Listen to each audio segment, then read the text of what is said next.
মা যে পৃথিবীর সবথেকে বড় মিথ্যাবাদী তা আজকে প্রমাণ করে দেব। তো প্রথমে শুনে নেই বাবাকে নিয়ে কিছু কথা। চাকরিটা হয়ে গেলে বাবাকে আর কাজ করতে দিব না, এইরকম স্বপ্ন বুকে নিয়ে বেঁচে আছে হাজারো মধ্যবিত্ত ঘরের সন্তান। বাবাদের গায়ের কাপড়টা মায়েদের শাড়ি থেকে কম দামি হয়। বাবারা রৌদ্র বৃষ্টি মাথায় নিয়ে সঞ্চয় করে। নিজের জন্য কৃপণ বাবাটা তার সন্তানের জন্য বেহিসাবি। সবার পরিবারে একটা মানুষ আছে মোমবাতির মতো, সে নিজে জ্বলে সবাইকে আলো দেয়, আর সেই মানুষটাই হলো বাবা। এই পৃথিবীতে যাদের বাবা নেই কেবল তারাই জানে এই পৃথিবীতে স্বাধীনভাবে বাঁচতে গেলে বাবাকে কতটা প্রয়োজন। বাবারা হাসেন না, তারা পরিবারের মুখে হাসি ফুটায়। আমরা যখন বাবাদের কাছে কিছু চাই তখন আমাদের চাওয়াটা পূরণ করতে বাবারা 10 জন মানুষের কাছেও মাথা নত করতে 1 মিনিটও চিন্তা করে না। মাঝে মাঝে বাবারা আমাদের কিছু চাওয়া পূরণ করতে পারে না, তখন আমাদের অনেক মন খারাপ হয়। কিন্তু আমাদের অনেকের জানা নেই আমাদের চাওয়াটা পূরণ না হওয়াতে যতটা কষ্ট পাই তার থেকে 1000 গুণ কষ্ট বাবারা আমাদের চাওয়াটা পূরণ না করতে পেরে পেয়ে থাকে। বাবা শব্দটা 2টা অক্ষরের হলেও এই 2টা শব্দ 2টি পৃথিবীর সমান। আর এটা কখন বুঝবেন জানেন? যখন এই 2টা শব্দ আর আপনার পৃথিবীতে থাকবে না। 10 টাকা বাঁচাতে 2 কিলোমিটার পায়ে হেঁটে সন্তানের জন্য কিছু নিয়ে যাওয়া মানুষটার নামই হলো বাবা। বাবা মানে পরিচয়ের পতাকা, যার হাত ধরে হাঁটতে শেখা। বাবা হলো সেই মানুষটা যে সারাদিন কাজ করেও দিন শেষে হাসি মুখে বাড়ি ফিরে। পরিবারে অনেক অভাব অনটন থাকলেও বলবে, আমার ছেলেকে এটা বুঝতে দিও না।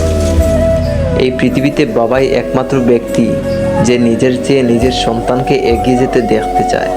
প্রতিটি বাবাই নিজের সর্বোচ্চটুকু দিয়ে সন্তানের শখ পূরণ করার চেষ্টা করে দেখেন। তাই যদি কখনো স্বপ্ন পূরণ না হয় তাহলে বাবার উপর রাগ কইরেন না।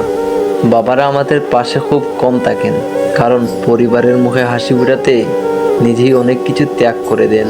বাবার গুরুত্ব কতটুকু সেই সন্তানেরাই জানে যারা কখনো তাদের বাবাকে দেখেনি।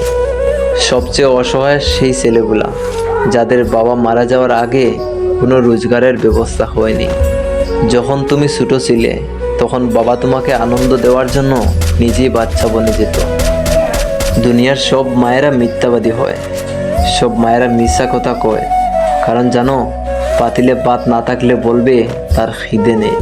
মায়েরা নিজের কষ্ট বুকের মধ্যে চেপে রেখে বাহির থেকে এমন একটা ভাব দেখাবে যে সে খুব সুখে আছে। এরা মিথ্যাবাদী ছাড়া আর কি হতে পারে?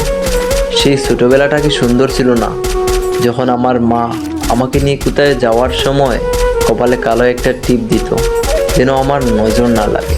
আরে ভাই, বুঝতে পারি না সেই মাকে বৃদ্ধাশ্রমে রাখে কিভাবে।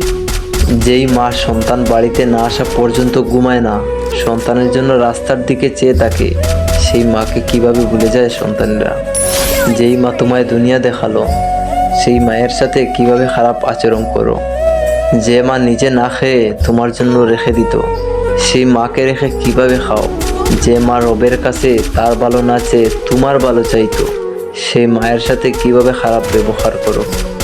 ছোটবেলায় যে মা তোমাকে রেখে একলা ঘুমাতো না, আজ সেই মাকে বৃদ্ধাশ্রমে রেখে কিভাবে বাড়িতে ঘুমাও তুমি। আমি সেদিনই বুঝতে পেরেছিলাম যখন আমি অসুস্থ হয়েছিলাম এবং আমার মাথাটা মায়ের কোলে রেখেছিলাম। বুঝতে পেরেছিলাম মায়ের কোলটা কত বড় জিনিস। জীবনটা তখনই সুন্দর ছিল, ছোটবেলায় যখন মা ঘুরে বসে নিজের হাতে খাইয়ে দিত। একবার একটা ছেলে তার মাকে বৃদ্ধাশ্রমে রেখে বাড়ি ফিরছিল। বৃদ্ধাশ্রম থেকেও তার মা বলল, সাবধানে যাস বাবা। একমাত্র মাই পারে তার সন্তানকে নিঃস্বার্থভাবে ভালোবাসতে। কোথাও থেকে বাড়ি ফিরে সর্বপ্রথম মাকে ডাক দিই। হতে পারে মায়ের সাথে কোনো কাজ নেই, তবুও মাকে দেখার পরে আলাদা একটা শান্তি আসে মনে। রবের কাছে একটাই প্রার্থনা, মা ছাড়া যেন কোনো গড় না হয়, আর কোনো মা যেন গড়হীন না হয়।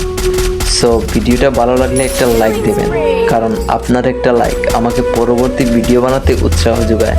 ধন্যবাদ, সুখে থাকবেন।